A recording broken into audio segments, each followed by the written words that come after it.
এখানে এক ভাবনা তো একটাই যে বিচারটা হতে হবে, দোষীদেরকে খুঁজে বের করতে হবে। এই সরকারের তো ভিন্ন রকম ভাবনার কোনো কারণ নেই, কোনো সুযোগ নেই।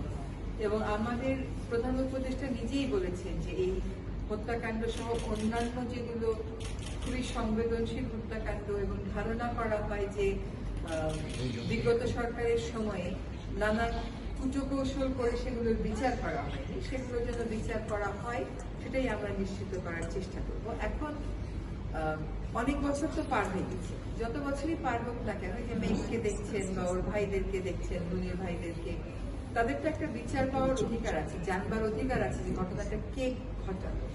সরকারের সাধ্য মতন চেষ্টা করবে। অনেক বছর পার হয়ে গেছে, এখন সাক্ষ্য প্রমাণাদির বিষয় আছে, আর বহুবার একটা সময় নেওয়া হয়েছে। আমরা চেষ্টা করব আমাদের মানে আগে যারা তদন্ত করতো তাদের উপর হয়তো একটা প্রভাব ছিল, কিন্তু এখন তো প্রভাব মুক্ত হয়ে তদন্ত করছে, এবং তদন্ত করে ওনারা যা বলেন তাই তো আমাদেরকে মানতে হবে, কিন্তু বিচার আসলে একটা হতে হবে। এই বারবার সময় ক্ষেপণ হয়েছে এবং আশ্বাস পেয়েছে এই পরিবার, এবার কি এই যে স্বল্প সময়ের মধ্যে বিচারটা হবে কিনা? দেখেন, যদি তথ্য উপাত্ত পাওয়া যায় এবং অপরাধীকে ধরা যায়, তাহলে বিচার না পাওয়ার তো কোনো কারণ নেই। বারবার সময় নিয়েছে এই জন্যই যে আসলে বিচারটা তারা করতে চায়। কিন্তু আপনাদের মনে আছে কিনা, ওই যে মগবাজারে একটা হাইজ্যাকিং এর ঘটনা ঘটেছিল, একজন নারীকে বলা হতো যে তার হাইজ্যাকিং এর কারণে উনি মারা গেছেন, ছিনতাইয়ের কারণে। পরে অনেক বছর পরে কিন্তু তার রহস্য উন্মোচিত হয়।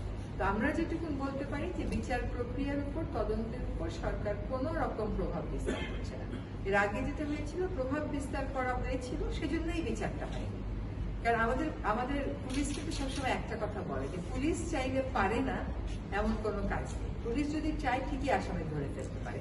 এখন অনেক বছর ধরেনি, সেটার একটা ভার তো আমাদেরকে বহন করতেই হচ্ছে, যেহেতু আমাদের কোনো প্রভাব নেই তদন্তের উপরে, স্বাধীনভাবে চলছে। তদন্ত রিপোর্ট যদি ঠিক মতন আমাদেরকে তথ্য কত দিতে পারে, বিচার অবশ্যই মানে যেহেতু ডিসেম্বরে নির্বাচনের কথা বলা হচ্ছে, তাহলে সরকারের হাতে যে সময়টা থাকছে সেই সময়ের মধ্যে আসলে এই আশাটা করা যায় কিনা, কারণ পরবর্তীতে আবার সরকার যারা আসবেন তারা এই বিচারটা নিয়ে কি ধরনের বক্তব্য দিবেন, অবস্থান কি হবে? এটা যদি আমার বস্তুনিষ্ঠ উত্তর দিতে হয়, তদন্ত না পাওয়া পর্যন্ত তো আমরা বলতে পারবো না।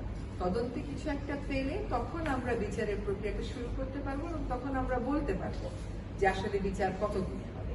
আমরা একটা কথা আছে, justice hurried is justice buried, আর justice delayed is justice denied. তো ওদের ক্ষেত্রে already justice delayed is justice denied হয়ে গেছে, তাই না?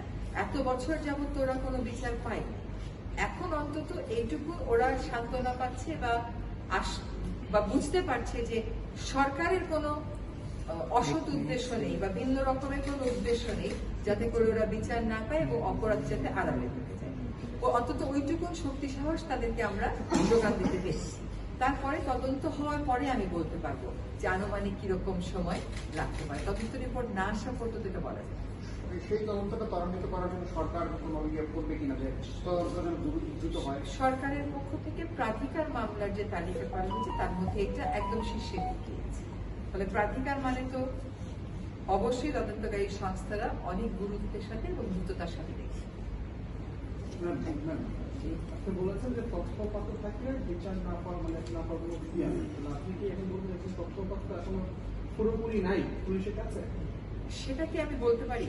কি আছে কি নাই ততক্ষণ পর্যন্ত প্রকাশ করা না হয়, সাবমিট করা না হয়, ততক্ষণ পর্যন্ত বলতে পারবো না। যে কোনো একটা বিচার করতে গেলেই তথ্যপত্রের ভিত্তিতে আপনার করতে হবে, আমি সেই আঙ্গিক থেকে বলেছি। আরেকটা কথা হলো কি, যে যেহেতু এখনো পর্যন্ত কোন রকমের তদন্ত প্রতিবেদন আসেনি, বারবার কেবল আগে রিজিমে টাইমই নিয়েছে, তাতে করে কিন্তু সমাজে অনেক রকমের সন্দেহ দানা বেঁধেছে।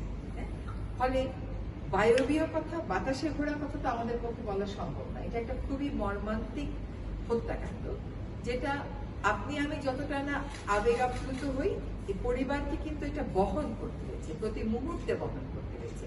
কাজে আমরা বিচারের দাবির প্রতি অনড় থাকি এবং দায়িত্বশীল বক্তব্য করি, যাতে করে ওদের কষ্টের বোঝা না হয়। Thank you.